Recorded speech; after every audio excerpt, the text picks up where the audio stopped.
Hey guys, welcome to the Elevate online experience and welcome to a brand new series. It's so good to have you and g'day to all the first time guests.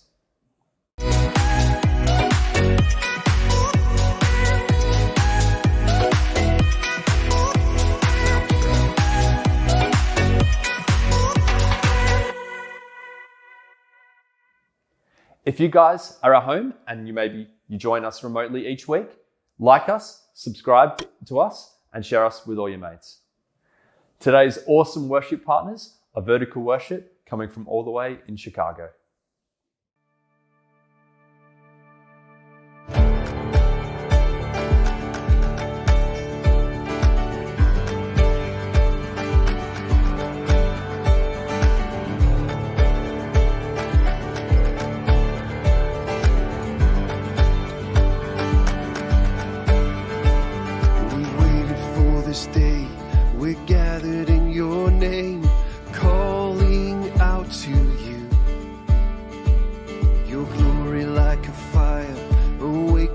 Desire will burn our hearts with truth.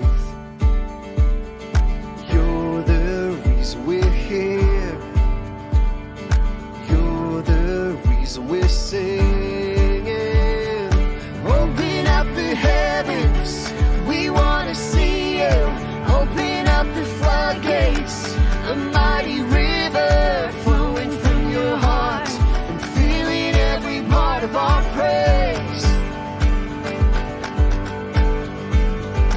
Presence in this place, your glory on our face. We're looking to the skies, descending like a cloud. You're standing with us now, so Lord, unveil our eyes. You're the reason we're here. Yes, you're the reason we're singing. Open up the heavens, we want to see you. Open up the floodgates, the mighty river flowing from your heart and filling every part of our praise. Yes, open up the heavens, we want to see you. Open up the floodgates, the mighty river flowing from your heart and filling every part of our praise.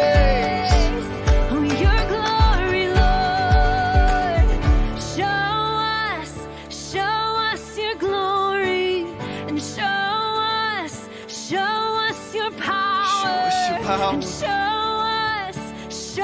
us your glory, Lord. Come like the rain, come flood this place, flood this place. Show us your glory, and show us your power. Show us your power, show us your glory, Lord. Yes, open up the heavens. See you, open up the floodgates, a mighty river flowing from your heart and filling every part of our praise. Yes, open up the heavens, we want to see you. Open up the floodgates, a mighty river flowing from your heart, filling every part of our praise.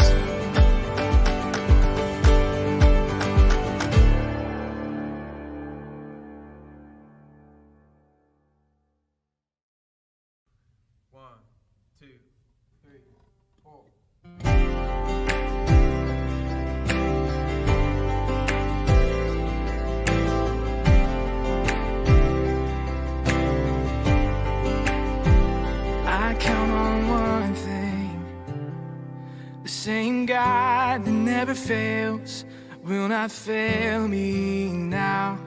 You won't fail me now in the waiting. The same God who's never late is working all things out. You're working all things out. Yes, I will lift you high in the lowest valley. Yes, I will bless your name.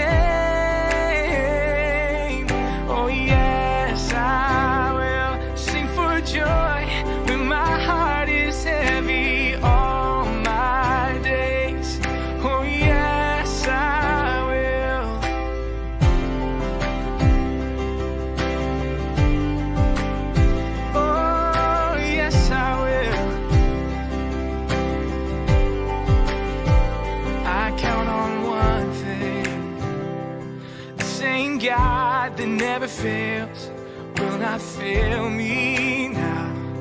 You won't fail me now in the waiting.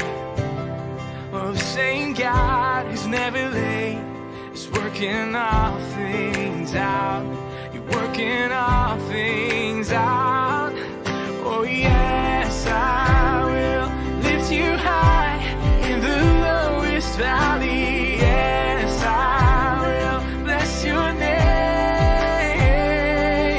Oh yes, I will sing for joy when my heart is heavy all my days. Oh yes, I will for all my days. Oh yes, I will, and I choose to praise, to glorify the name of all names that nothing can stand against, and I choose to praise, to glorify the name of all names that nothing can stand against.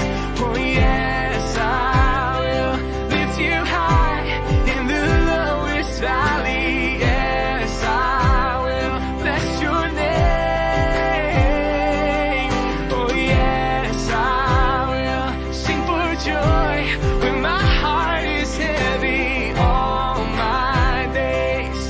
Oh yes, I will for all my days.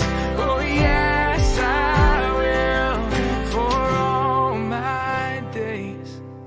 Yes, I will.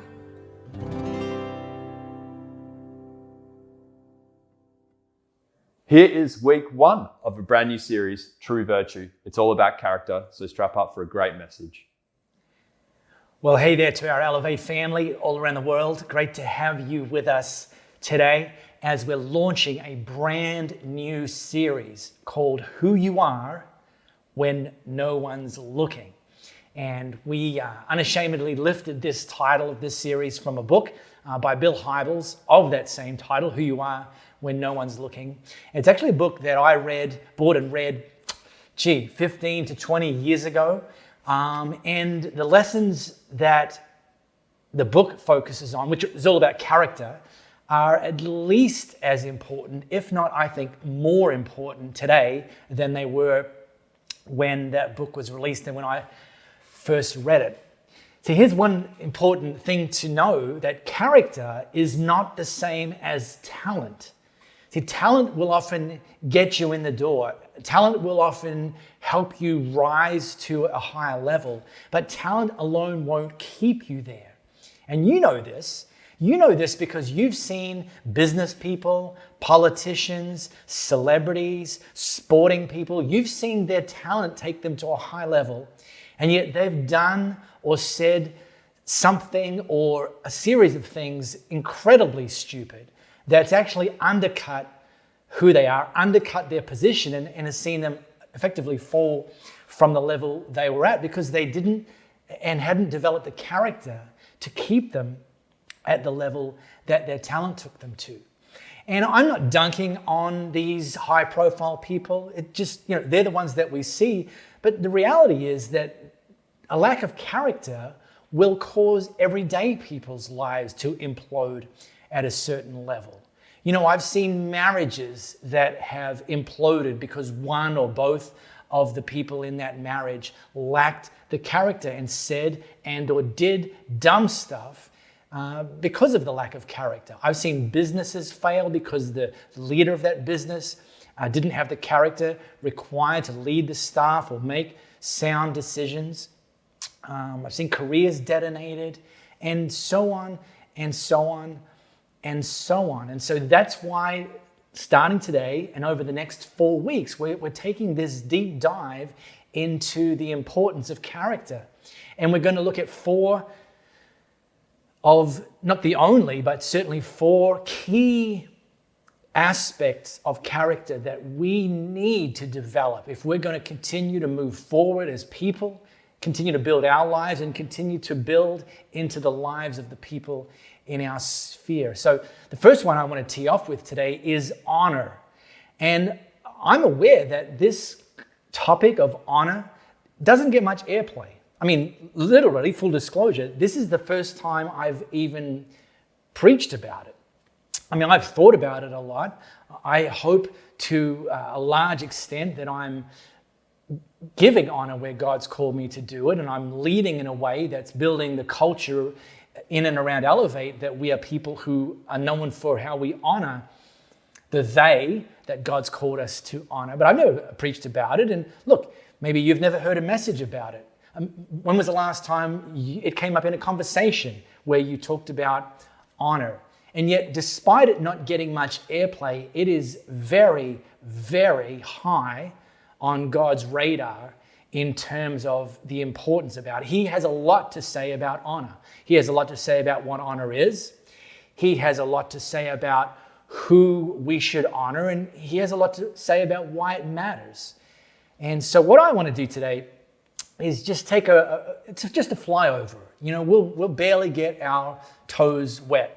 But hopefully this jumpstarts something in us that we put honor very high on our list of character qualities that we are committed to developing individually and together as Elevate Church. Now, here's an important qualification. It's vital that we understand that honor is not the same as respect. They're actually two separate concepts. Now, they sometimes overlap, but they're not the same thing. And so the way I say this is honor is given, respect is earned. And if we mistakenly conflate the two, then the mistake we'll end up making is we'll give honor based on a performance metric. You know, if the person deserves it, if they don't disappoint me, if they say what I want them to say, if they only meet my expectations, and then I'll give them honor. And if they don't do those things, if they disappoint me, if they say things I don't agree with, if they don't live up to my expectations, then I'm going to withhold honor. And yet, honor is not driven by a performance metric. Honor is given, respect is earned. So, let's define terms. Very simply, you've got access to a dictionary just like I've got access to a dictionary. But rather than give you a standard dictionary definition, let me give you a Bible College 101 definition of honor and, by comparison, of dishonor. So here it is. Honor means to value, respect, or highly esteem, to treat as precious, weighty, or valuable. And by contrast, dishonor is to treat as common or ordinary. See, the they that God calls us to honor, and I'm going to get into who the they is in a moment, but the they that God calls us to honor, he calls us to honor because he sees them as precious and weighty and valuable. And he says because he sees them as precious and weighty and valuable, he wants us to look at them, the they, in the very same way. And because as we develop the reality that the they that God's called us to honor are weighty and precious and valuable, that we'll choose to give them honor where honor is due. And we'll build them up and not tear them down. We'll honor them and not dishonor them. We'll be very active, not very passive. We'll be pursuing, honoring the they that God's called us to honor. So I've boiled things down to four, probably the top four. They that God calls us to honor. Let me start with this one. This is something that Solomon wrote. Honor God with everything you own. Give him the first and the best. Newsflash, no, I'm pretty confident that for most of us, this is not a newsflash, that God wants us to honor him I mean, he's God after all. If there's anyone that was weighty and precious and valuable, I think he fits into that category. And as a consequence, he says, honor me. I want you to honor me. And now Solomon's proverb there certainly leans into us honoring God with our finances and our money and our stuff. But it's not limited to our money and stuff. In fact, it's about giving God the first and the best of everything we have and everything we are. That we're to prioritize God with our time. We live in a FOMO culture that increasingly people don't commit to going to something because just in case something better comes up. Because, FOMO. So that's actually filtered into church life, sadly, that some people haven't chosen to prioritize giving the first and the best of their time to serving in a church because, if I do and something better comes up and God says, well, there's nothing better than serving in my house. You don't got to serve in my house. We get to serve in God's house. We get to honor him. We get to be servants to the King of Kings. Nothing is greater than that when it comes to our time. We honor God with our bodies. He calls our bodies holy and precious. And we honor them. There's things that we don't do to them. There's things we don't put in them. There's things that we don't look at. There's things we don't do. We're called not to do the dance with no pants with somebody who's not your spouse. That's about honoring God with our bodies. And then, yeah, sure, of course, finances. And then worship. We're to worship God. And that doesn't just mean singing some Christian karaoke songs, although expressed well, that is an incredibly powerful form of worship. But it's everything. It's through the day, thanking God for who he is, thanking God that we're alive, thanking God that we're created in his image and likeness, thanking God for opportunities, thanking God for his presence and his power in our lives, and just being constantly in a relationship daily with him and worshiping him as we go. Now, if honoring God because he's God isn't enough for you, then there's some added incentive that God himself said. You see, he actually promised that I honor those who honor me. And yeah, by the way, those who scorn me, I demean. But there's an added incentive that actually, when we choose to honor God, God says, that's great. I will, in return, honor you. So before I go on to the next one, let me specifically honor those of you who are putting God first in your finances. And look, in a culture that tries to tell us that everything that comes to us financially is for us, those of you that are actually choosing to put God first with your finances and investing into his kingdom by giving to and through Elevate Church, I want to honor you. Because it's an incredible step of faith. It's powerful, and it's allowing us to go further faster in our mission of reaching people and building people. Those of you who are serving in Elevate Church in various capacities, but specifically I'll give a shout out to those in our online experience team. I'm the guy in front of the camera at the moment, but I can assure you that there is a growing army of Elevate team members who you may never meet. But they are working, editing, filming, hosting, preparing to ensure that we're reaching people beyond the geographical limit of just Perth metro area, but actually enabling us to reach people, everybody who has access to the internet. It's phenomenal. So we honor you. I honor you. All right. So God's the first they. Here's the second they. This is the Big Ten, or one of the Big Ten, aka the Ten Commandments, where God himself commands us to honor your father and mother so that you'll live a long time in the land that God, your God, is giving you. Simply honor your parents. And I get it. Some of you are saying, well, clearly God hasn't met my parents. And I get it. I understand that this commandment is going to be easier for some of us than for others. It's going to be typically easier for us who have grown up with and continue maybe to have great parents. And this commanment's going to be far more challenging to those of us who grew up with a janky relationship with our parents. I get that. But again, let me revisit this principle that honor and respect are not the same things, that honor is not a performance metric.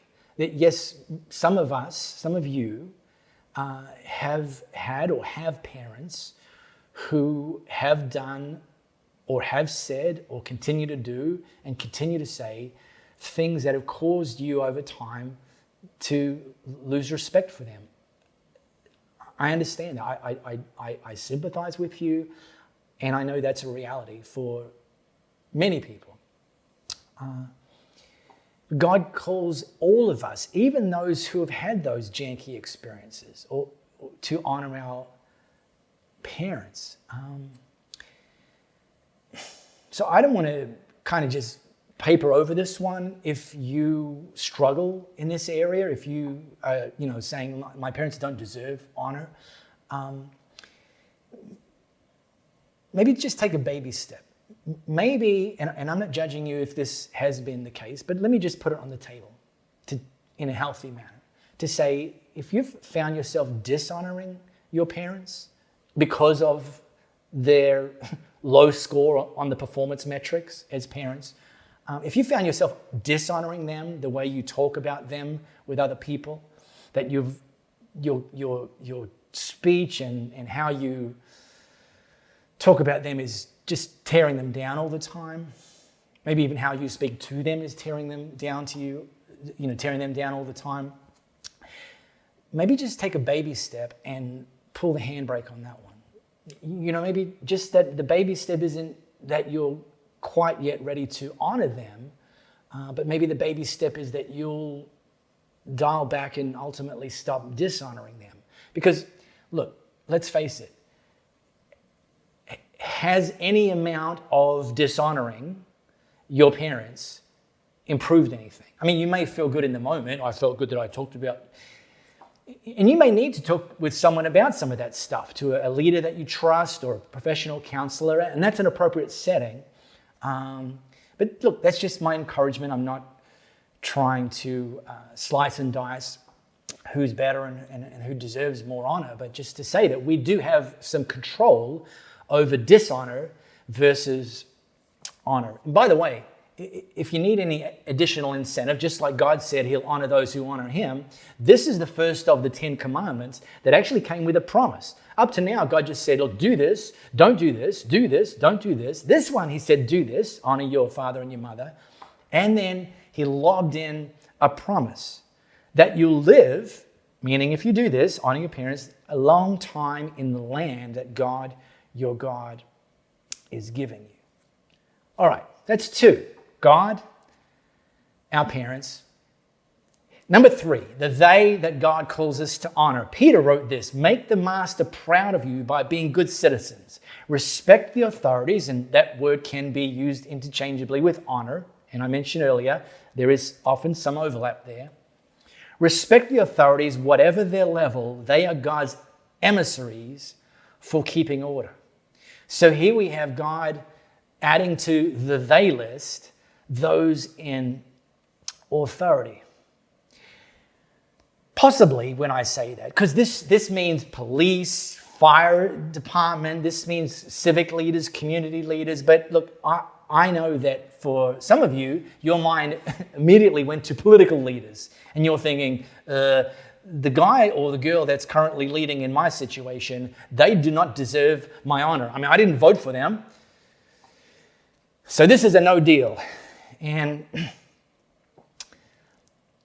again, honor is not the same as respect. Respect, yes, is often rated by a performance metric, but honor is something that is given. It's a choice, and we give it to the people that God himself considers precious and valuable.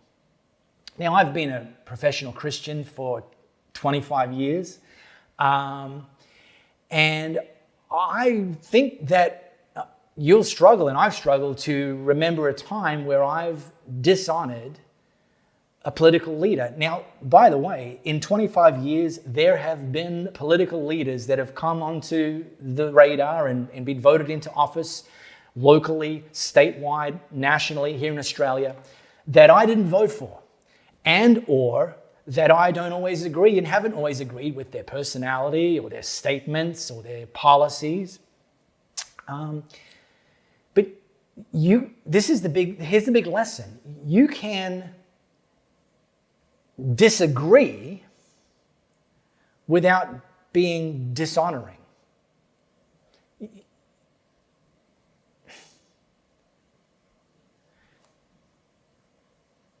One of the prime examples, maybe the prime example, and one that I've baked into my brain, is David and Saul. Now, there was a time in history where Saul was the king of Israel, and David was on this meteoric rise in influence and popularity. So much so that Saul, the king, considered David a threat. You know, here's this upstart that's kind of coming for me and coming for my job as the king of Israel. And so, as a kind of preemptive measure, Saul put a bounty on David's head.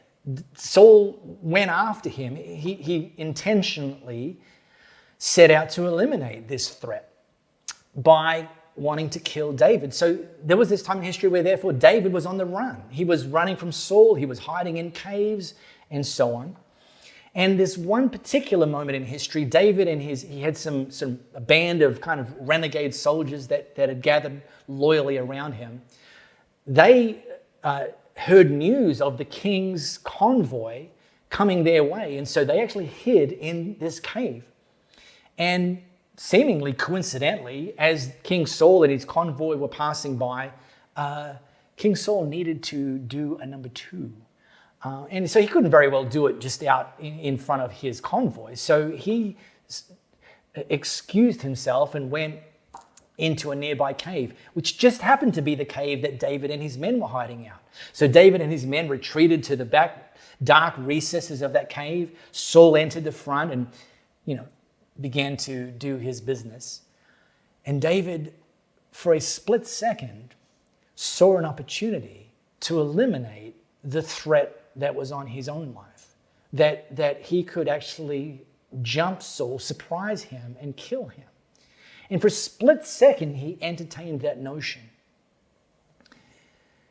And then the very next moment, David realized that it wasn't his job. In fact, that God would not be pleased if he lifted a hand against the one that God had put in authority. And so he withdrew, and then he ordered his men who offered to kill Saul on his behalf to, no, we will not raise a hand against God's anointed, is what the writer records. And so for us, in a cancel culture that we live in a trolling culture, in a haters culture, in a keyboard warrior culture, in a coffee shop where we're running people down culture, let's be better than that.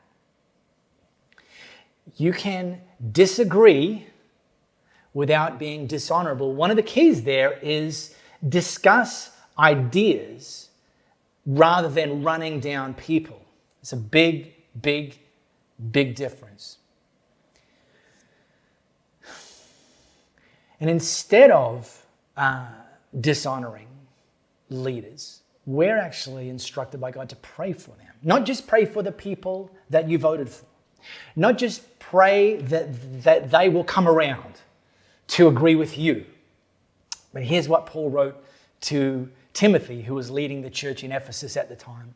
Pray especially for rulers and their governance to rule well, so we can be quietly about our business of living simply in humble contemplation. This is the way our Savior God wants us to live. So our prayers aren't about them changing their position. Our prayers aren't about them coming around to our correct viewpoint, our prayers is that they would, even without knowing, open their hearts and their minds up to being led by God and having His wisdom invade their hearts and their minds. So, here's 3 of the 4. Number 1, God. And it is number 1. Parents, number 2. Those in authority, number 3. And I'll drop the 4th and final one here. Something, again, that Paul wrote to Timothy as a local church leader. Give a bonus. And this word bonus in other translations is translated double honor. Give double honor. Double honor. Hello.